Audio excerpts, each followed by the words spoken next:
banza mubongera amasimensi ndayumve ayo masarasari make tubongera amasimensi nuko uyu yitwa Habimana Clara yatowe nka Miss Popularity. Uyu yitwa Niyera Anna yatowe nka Miss Ngoma. Uyu yitwa Bigirimana Keti Merveille yatowe nka Première Dauphine muri Miss Ngoma. Uko mubabona uko ari batatu, uko mubona baberewe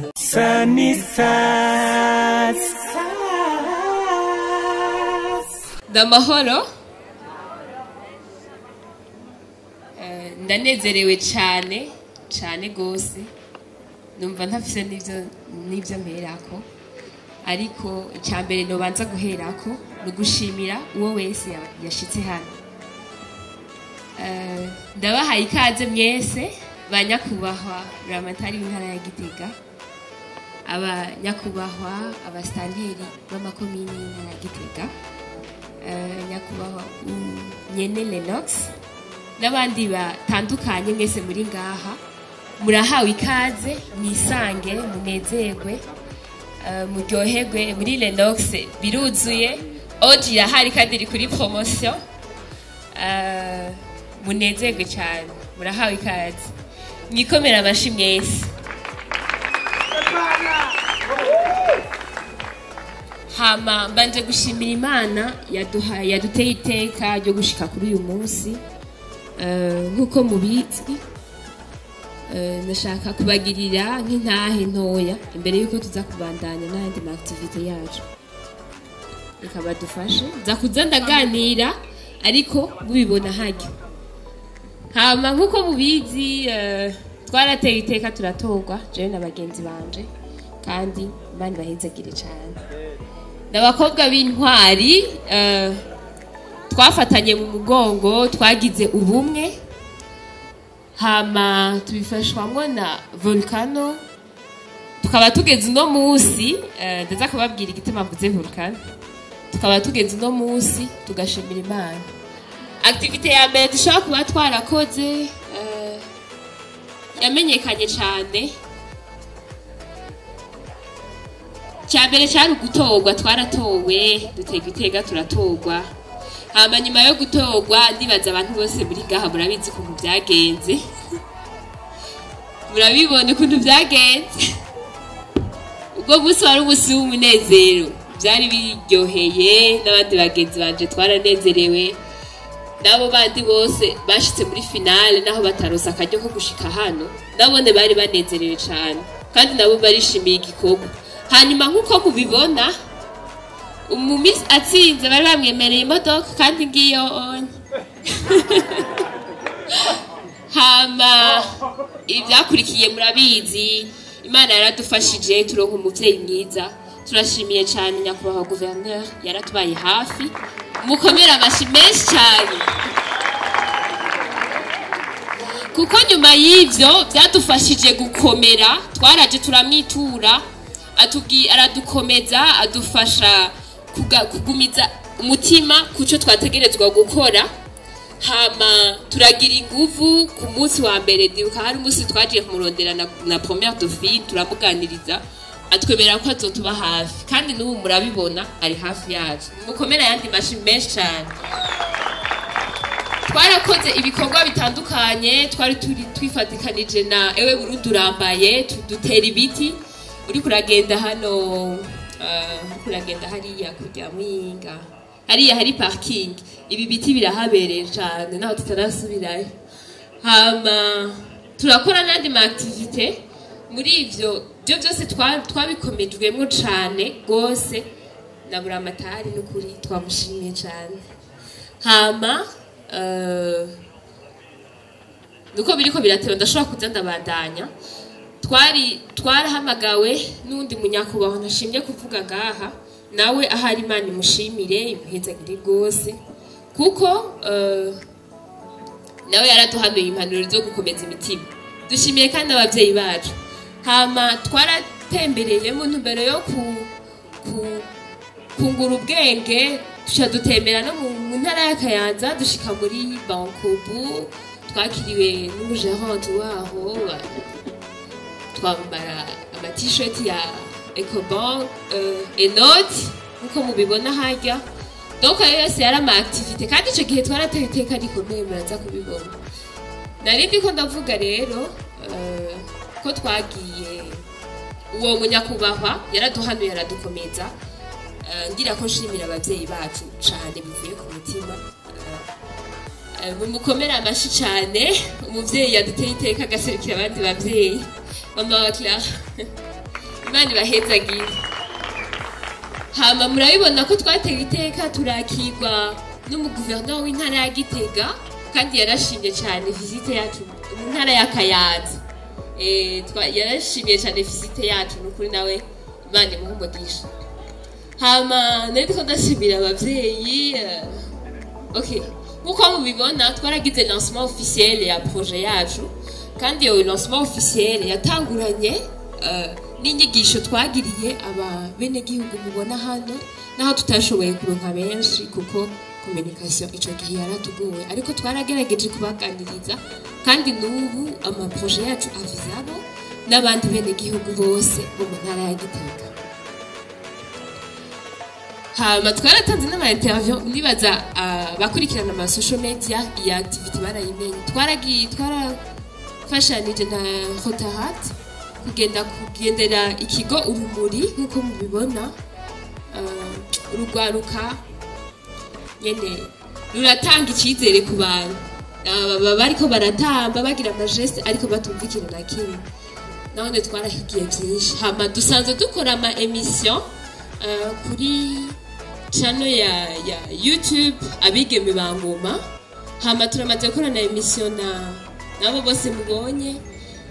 n'uyu yafatiriwe Pasteur Dieudonné nawe yari kuba ari kumwe natwe twarakoranye namwe na Walda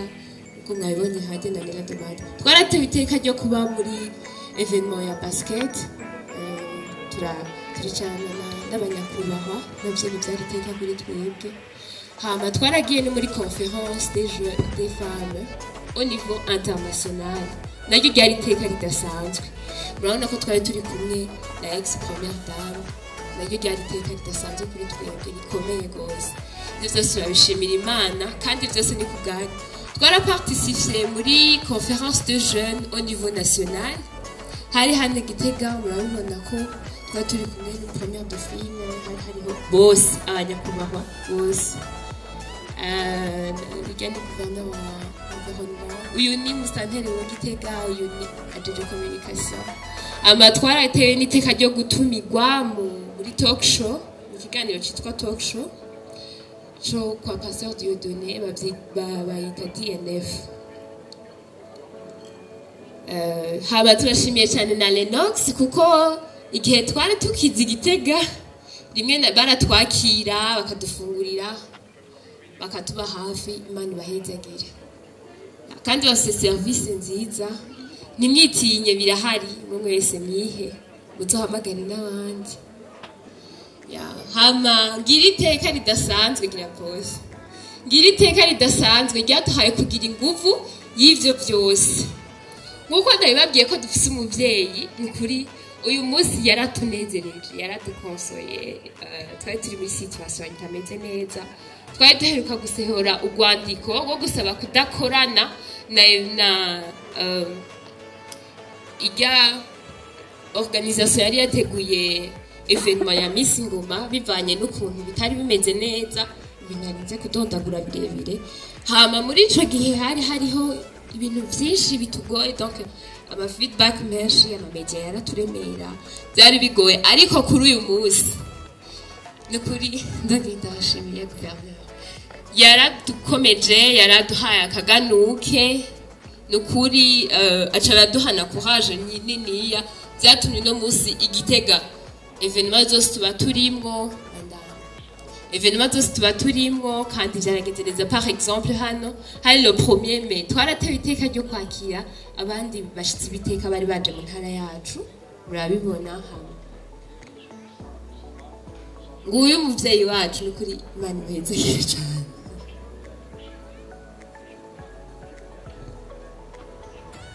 hama turashimiye cyane Audrey nkuko mubibona ngaha kuri scene niwe muntu wa mbere yashoboye kuduha partenariat ubunye turaba ambassadrice ba OG peu importe bashaka kuvuga mukizwa n'ivyo zimwe inzoga muga hariho OG itari alcoolise n'abakizwa ntibitiye hama ukumuzibona gaha hariho ivyapa zirera tandukanye nabone baratubaye hafi mani bahezegire abandi ntafise uko novuga gushimira ni Volcano ndashimiye cyane Volcano kuko imisi yose turafise promotion igihe cyose dushatse kuduga igitega haba mu nyigisho haba mu enseignement tuja gutanga ahantu hatandukanye Volcano niyituzana niyo novuga ko ariyo sponsor dufise yonyene kuri uyu mwanya turashimiye cyane gose bivuye ku mutima Mico Fashion Collection nawe kuva dutowe niwe yagiye aratwambika abantu b'igitega muramuzi ni kuri mu mugani n'abatarabigitega muzize muragenda mu mugani kuko ibintu byo biba biri smart namwe muravyibonera ego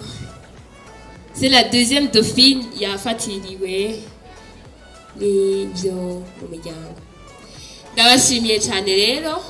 c'est un petit témoignage byaradukomeje byaradufashije uyu munsi twatewe iteka ryo kuba ngaha kugira ngo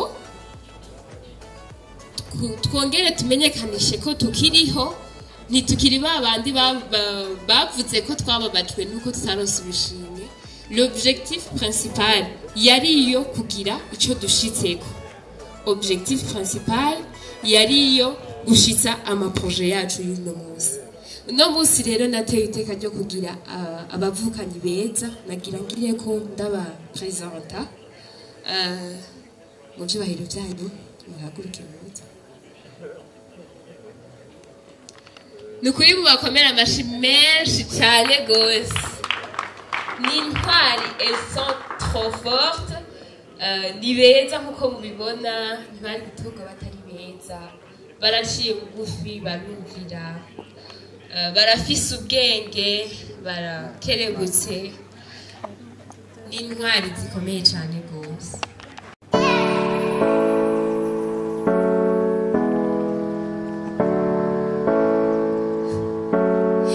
malheureusement la deuxième dauphine n'est pas là uyu nkuko mubibona ni première dauphine tukabigira imana Keti Merveille mukomera amashyi hama uyu nawe ni Miss Populaire yitwa Imana Clara Kani deuxième dauphine yafatiriwe n'ibintu by'umuryango nawe yitwa Adélange Nicole muraza kuza muramubona ngo ujyaga mu image rero ikintu kinini ngomba kubavuga ko nibo bagize ivyo byose tumaze kubona yuko twatereranwe badashaka kudufasha badashaka ko amaproje yacu yavansa navuze ati reka ndaba propose ikintu ko twoja hamwe kandi naciye bemera ca turaja hamwe tuca tugira umugwi w'urukundo n'ubumwe nivyo bitugejeje hano uno munsi twarageregeje